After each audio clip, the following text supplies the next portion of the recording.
તો જોઈએ આપણે ભારતના એટલે કે ઇન્ડિયાના પ્રાચીન નામ.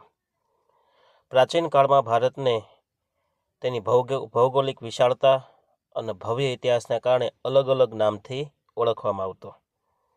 ઘણા બધા નામ છે. એમાંથી પહેલું જોઈએ આપણે ભારત વર્ષ.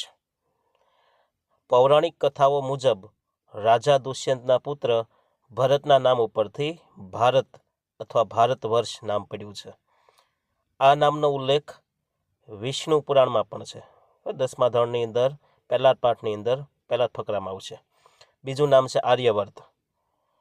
તો પ્રાચીન સમયમાં આર્યો આ પ્રદેશમાં વસવાટ કરતા હતા, તેથી આર્યોની ભૂમિ એટલે કે આર્યાવર્ત તરીકે ઓળખવામાં આવે છે ભારતને. ત્રીજું નામ છે જંબુદ્વીપ. તો બૌદ્ધ અને જૈન ગ્રંથોમાં ભારત માટે જંબુદ્વીપ શબ્દનો ઉલ્લેખ છે. શા માટે આવું નામ પડ્યું છે? તો કે ભારતની અંદર એક સમયે જાંબુના વૃક્ષ વધારે હતા, તેથી જંબુદ્વીપ એમનું નામ પડ્યું. પછી હિન્દુસ્તાન. તો કે પર્શિયન એટલે કે ઈરાની લોકો જ્યારે ભારતમાં આવ્યા ત્યારે તેઓ સિંધુ નદીને હિન્દુ તરીકે ઓળખતા અને તે ઉપરથી હિન્દુસ્તાન નામ પડ્યું. પાંચમું નામ છે ઇન્ડિયા. તો કે ગ્રીક લોકોએ સિંધુ નદીને ઇન્ડસ કહીને ઓળખતા, જે રોમન ભાષામાં ઇન્ડસ, અને ઇન્ડસ ઉપરથી ઇન્ડિયા નામ પડ્યું છે. શું નામ પડ્યું? ઇન્ડિયા.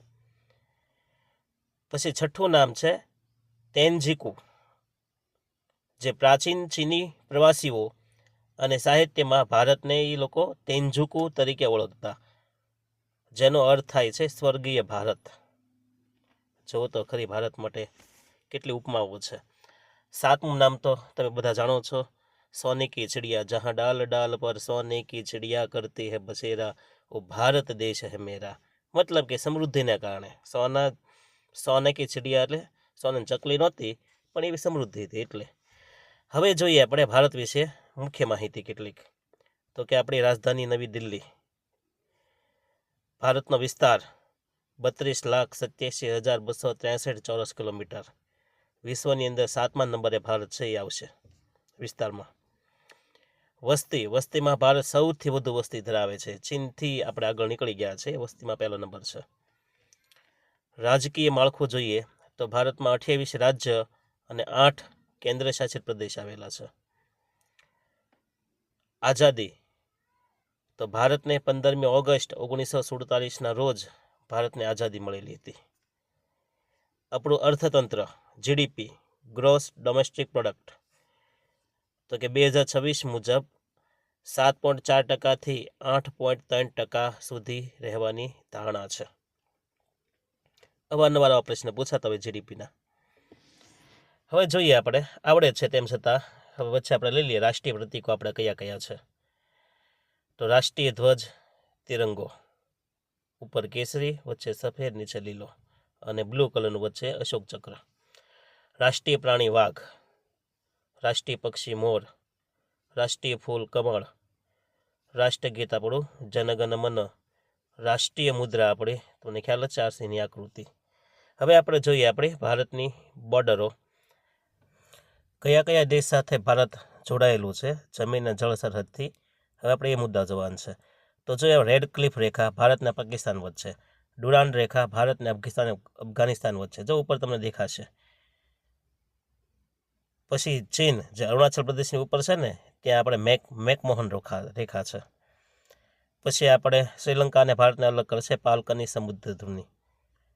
તો 8 દેશો છે, એમાંથી 7 છે એ જમીન સાથે જોડાયેલા છે અને શ્રીલંકા છે એ જળસીમાથી જોડાયેલું છે. જો આવા પ્રશ્ન પૂછી શકે, એટલે આ પણ આપણે ધ્યાન રાખવું ઘટે. આગળ જોઈએ આપણે આપણા પડોશી દેશો કયા કયા. પહેલું પાકિસ્તાન, જે વાયવ્ય દિશામાં છે, ઉપર અફઘાનિસ્તાન, સૌથી નાની સરહદ સીમા ત્યાં છે અફઘાનિસ્તાનમાં. ત્રીજા નંબરે ચીન આવશે, જે આપણે ઈશાન દિશામાં છે. ચોથું નેપાળ, હિન્દુ રાષ્ટ્ર છે. 5મું ભૂતાન, પછી 6ઠું બાંગ્લાદેશ, જે પાકિસ્તાનમાંથી અલગ થઈ અને પૂર્વ પાકિસ્તાન કહેવાતું, પછી મ્યાનમાર. તો હવે આપણે થોડોક બ્રેક લઈએ અને ધીમું સંગીત સાંભળીશું.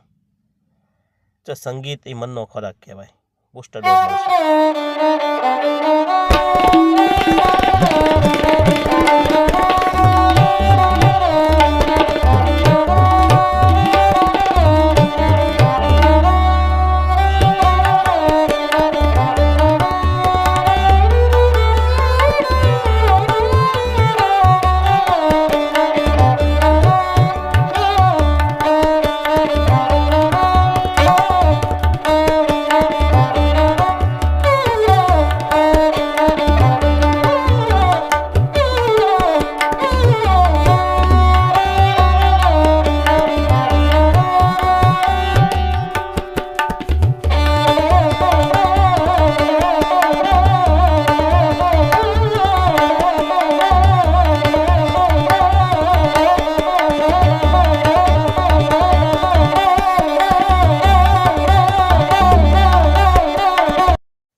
હવે જોઈએ આપણે આઝાદી સમયથી લઈને આજ સુધીના આપણા રાજ્ય. તો 1947માં ભારત આઝાદ થયો તે સમય સ્થિતિ જોઈએ આપણે તો રજવાડાઓ હતા 562 જેટલા, 562 થી 565 દેશી રજવાડા. ગુજરાતની અંદર 366 રજવાડા હતા અને એકલા સૌરાષ્ટ્રની અંદર 222 જેટલા રજવાડા હતા. હવે મોટું કામ હતું આ રજવાડાઓને ભારતમાં ભેળવવાનું અને અઘરું કામ સરદાર વલ્લભભાઈ પટેલે કામ કર્યું છે. જોઈએ આપણે આઝાદી પછી આમ તો કેટલાક મુખ્ય આપણે 3 ભાગ પાડ્યા હતા, કચ્છ, સૌરાષ્ટ્ર ને બૃહદ, મુંબઈ. આજે આ ગુજરાતની વાત છે. પણ પછી આપણે રાજ્યનું પુનર્ગઠન કર્યું 1956માં. 1956માં રાજ્ય પુનર્ગઠન આયોગ અને એના દ્વારા સહી આપણે રાજ્યો બનાવવામાં આવ્યા. નવા 14 રાજ્ય બનાવ્યા આઝાદી પછી ભાષા આધારિત. 6 કેન્દ્ર શાસિત પ્રદેશ બનાવવામાં આવ્યા અને એમાંય તે સૌથી પહેલું ભાષા આધારિત જો કોઈ રાજ્ય હોય ને તો એ છે આંધ્રપ્રદેશ. આ યાદ રાખજો, ભાષા આધારિત કયું છે? આંધ્રપ્રદેશ. હવે આવશે આપણે ગુજરાત, આની સિવાયને હમણાં આવશે. પણ ગુજરાતની સ્થાપના 1 મે 1960માં થઈ. બૃહદ મુંબઈમાંથી આપણે અલગ પડ્યા. આંધ્રપ્રદેશ જે 1 નવેમ્બર 1956માં ભાષા આધારિત પહેલું રાજ્ય, હમણાં વાત થઈ. પછી કેરળ, કર્ણાટક, મધ્યપ્રદેશ એ છૂટા પડ્યા, મતલબ કે નિર્માણ પામ્યા 1 નવેમ્બર 1956માં. ગુજરાત ને મહારાષ્ટ્ર બન્યું 1 મે 1960, જે બૃહદ મુંબઈમાંથી 2 અલગ થયા છે. 1960 થી 2000ની દરમિયાન કયા કયા રાજ્ય બન્યા આપણે જોઈએ. તો પહેલું જોઈએ નાગાલેન્ડ, 1 ડિસેમ્બર 1963ના રોજ બન્યું. હરિયાણા 1 નવેમ્બર 1966ના રોજ પંજાબમાંથી અલગ થયું. હિમાચલ પ્રદેશ 25 જાન્યુઆરી 1971માં બન્યું. મણિપુર, મેઘાલય, ત્રિપુરા આ બન્યા 21 જાન્યુઆરી 1972માં. સિક્કિમ 16 મે 1975માં બન્યું. અરુણાચલ પ્રદેશ, મિઝોરમ અને ગોવા આ ત્રણે 1987માં એને દરજ્જો રાજ્યનો મળ્યો છે. અને ત્યાર પછી તાજેતરમાં જે નવા રાજ્ય બન્યા હોય 2000 પછી આપણે એમની વાત કરીએ. જો કશું આપણે ભૂલવાનું નથી. પહેલું જોઈએ આપણે એમાં છત્તીસગઢ. 1 નવેમ્બર 2000માં મધ્યપ્રદેશમાંથી છત્તીસગઢ બન્યું. પછી ઉત્તરાખંડ 9 નવેમ્બર 2000માં એ પણ ઉત્તર પ્રદેશમાંથી છૂટું પડ્યું. પછી આવશે ઝારખંડ 15 નવેમ્બર 2000માં એ બિહારમાંથી છૂટું પડ્યું. પછી આવશે તેલંગાણા જે 2 જૂન 2014ના રોજ આંધ્રપ્રદેશમાંથી અલગ થયું, નવું રાજ્ય બન્યું. અને લેટેસ્ટ છેલ્લે છે આપણે જમ્મુ કાશ્મીર, લેહ લદ્દાખ. આપણે ખબર જ છે કે એક વિશિષ્ટ કલમ છે 370ની કલમ, એ હટાવી અને જમ્મુ કાશ્મીરને ભારતમાં ભેળવી દેવામાં આવ્યું અને એક નવું રાજ્ય બનાવવામાં આવ્યું છે. અને લદ્દાખને આપણે કેન્દ્ર શાસિત પ્રદેશ ઘોષિત કર્યો છે. આવું ધીમે ધીમે શાંતિથી આપણે જોવાનું છે. આપણું માધ્યમ બહુ શાંતિપૂર્ણ છે. હવે આપણે જોવાનું છે આપણે રાજ્ય અને એનું પાટનગર. તો પહેલું છે મધ્યપ્રદેશ, પાટનગર છે એનું ભોપાલ. તમને નકશામાં ધીરે ધીરે સફેદ ચાંદો દેખાશે ને એ આપણું રાજ્ય હશે. ત્યાર પછી આપણે જોઈએ બીજા નંબરે રાજસ્થાન, જે આપણે ભારતમાં વિસ્તારમાં સૌથી મોટું છે. પાટનગર, જયપુર. અને યાદ રાખજો રાજસ્થાનના નૃત્ય 3 છે, ઘુમર, કાલબેલિયા અને કચ્છી ઘોડી. રાજસ્થાન પછી આપણે જોઈએ ગુજરાત, જે ક્યાં આવેલું છે? પશ્ચિમમાં આવેલું છે, પાટનગર, ગાંધીનગર. અને ગુજરાતના નૃત્ય કયા આવશે? તો કે ગરબા, દાંડિયા રાસ, ટીપ્પણી, ભવાઈ. આમ તો કેટલાય પ્રાદેશિક નૃત્ય છે, તેમ છતાં આપણે નેતૃત્વરૂપ આપણે 3-4 નામ લઈ શકાય. ત્યાર પછી જોઈએ આપણે મહારાષ્ટ્ર, જેનું પાટનગર મુંબઈ છે. અને એમના લોકનૃત્યમાં 2 આવશે, લાવણી અને કોળી નૃત્ય. જો કે સૌથી વધુ પ્રખ્યાત લાવણી છે. ત્યાર પછી જોઈએ આપણે નવું રાજ્ય છે આપણે ગોવા, દરિયા કિનારા માટે જાણીતું છે. પાટનગર એનું પણજી. એક વખત ફરવા જેવું ખરું ગોવા. જો હાવ નાનુમથું રાજ્ય કર્ણાટક અને મહારાષ્ટ્રની વચ્ચે છે ગોવા. હવે આપણે જોઈએ કર્ણાટક. જો નકશામાં ક્યાં આવશે? તો કે મહારાષ્ટ્રની નીચે. એનું પાટનગર છે, કર્ણાટકનું પાટનગર બેંગાલુરુ.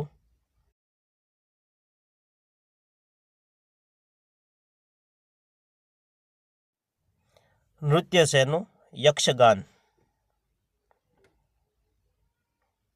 જો બેંગાલુરુ, સિલિકોન વેલી કહેવાય છે આપણું ભારતનું.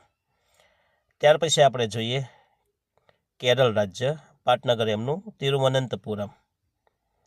એમના 2 નૃત્ય જાણીતા છે, કથકલી અને થૈયમ. જો તમને સફેદ ચાંદો દેખાય, આપણું કેરળ રાજ્ય છે. ત્યાંથી આપણે આગળ વધીએ તો આવશે તમિલનાડુ. એમનું પાટનગર ચેન્નઈ. નૃત્ય છે એનું ભરતનાટ્યમ. ભરતનાટ્યમ નૃત્ય 2 પુસ્તક પર બન્યું છે, એટલે ક્યારેક ક્યારેક એવા મુદ્દા પણ આપણે યાદ રાખવાના. ત્યાંથી આપણે આગળ જોઈએ આંધ્રપ્રદેશ. નકશામાં તમને દેખાશે, એમાંથી હમણાં એક નવું રાજ્ય છૂટું પડ્યું, તેલંગાણા. પણ આંધ્રપ્રદેશનું પાટનગર અમરાવતી. નૃત્ય છે કુચીપુડી. કયું નૃત્ય છે? કુચીપુડી. ત્યાંથી આપણે આગળ જોઈએ તો નવું રાજ્ય જે આંધ્રપ્રદેશમાં છૂટું પડ્યું, તેલંગાણા. અને એનું પાટનગર છે હૈદરાબાદ.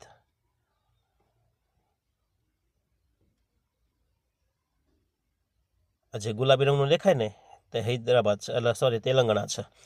ત્યાંથી આપણે આગળ જોઈએ હવે તો આવશે ઓડિશા, ભુવનેશ્વર, જ્યાં આપણે સૂર્ય મંદિર, ભારતનું સૌથી મોટું સૂર્ય મંદિર બિરાજમાન છે, એ કોણાર્કનું સૂર્ય મંદિર.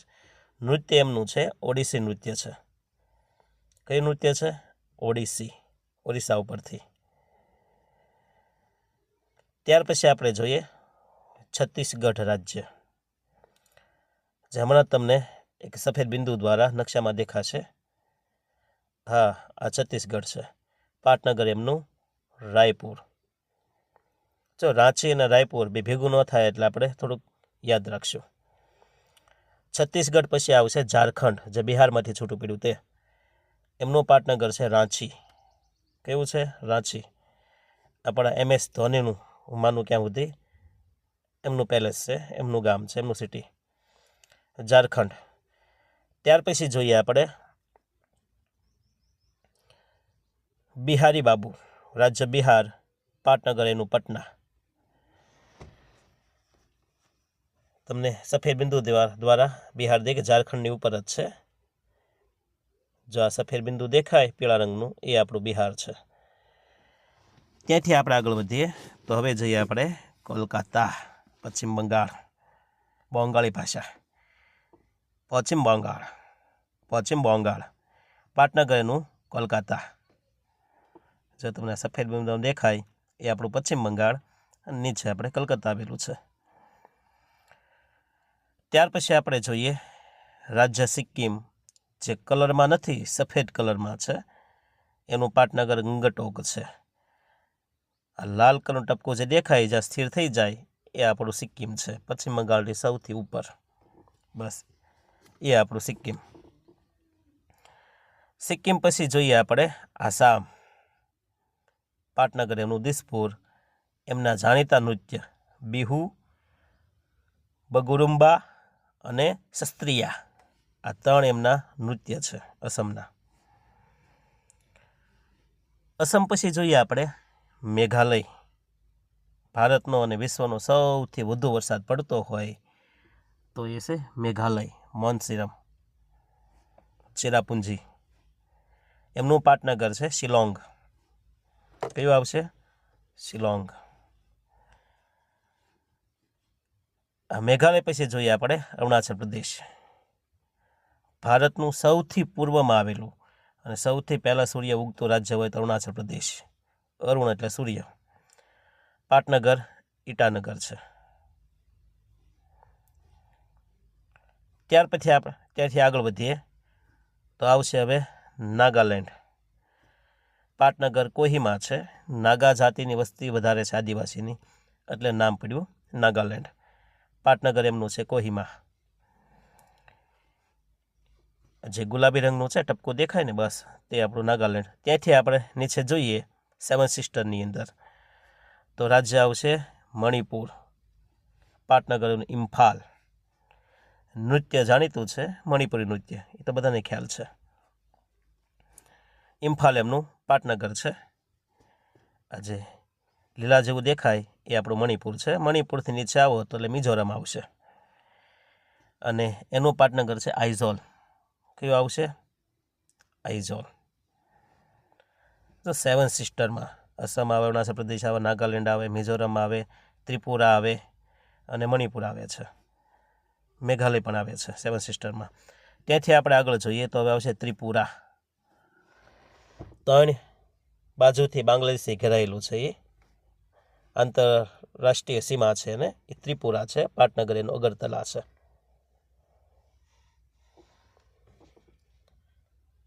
ત્યાંથી થોડાક આપણે હવે આ બાજુ આવીએ, કારણ કે 7 સિસ્ટર પૂરા તો આપણું રાજ્ય સૌથી વધુ વસ્તી ધરાવતું રાજ્ય છે ઉત્તર પ્રદેશ. પાટનગર લખનઉ, જ્યાં તાજમહેલ, ગંગા નદી, ભાઈ અલ્હાબાદ, બહુ મોટા સિટી આવ્યા છે. અને એનું નૃત્ય છે કથક, નૌટંકી.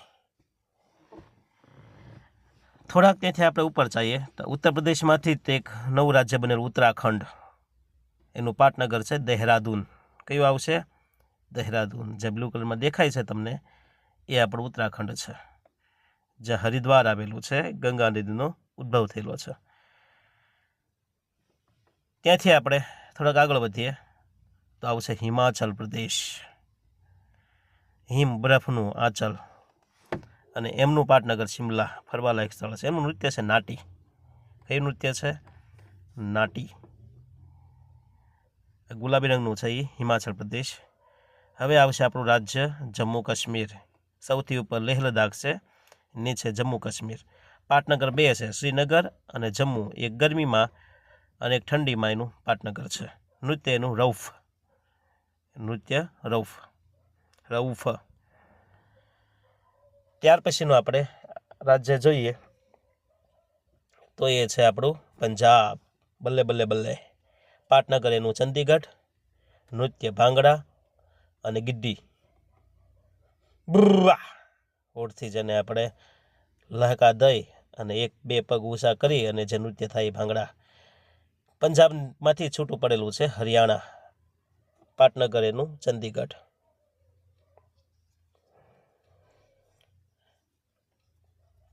ચંદીગઢ જો 2 રાજ્યનું છે પાટનગર. ચંદીગઢ છે એ 2 રાજ્યમાં આવશે, પંજાબ ને હરિયાણા. અને છેલ્લે આપણું NTC રાષ્ટ્રીય રાજધાની ક્ષેત્ર, એટલે કે દિલ્હી આપણી રાજધાની છે, જે બરોબર વચ્ચે હૃદય સમાન દેખાય છે.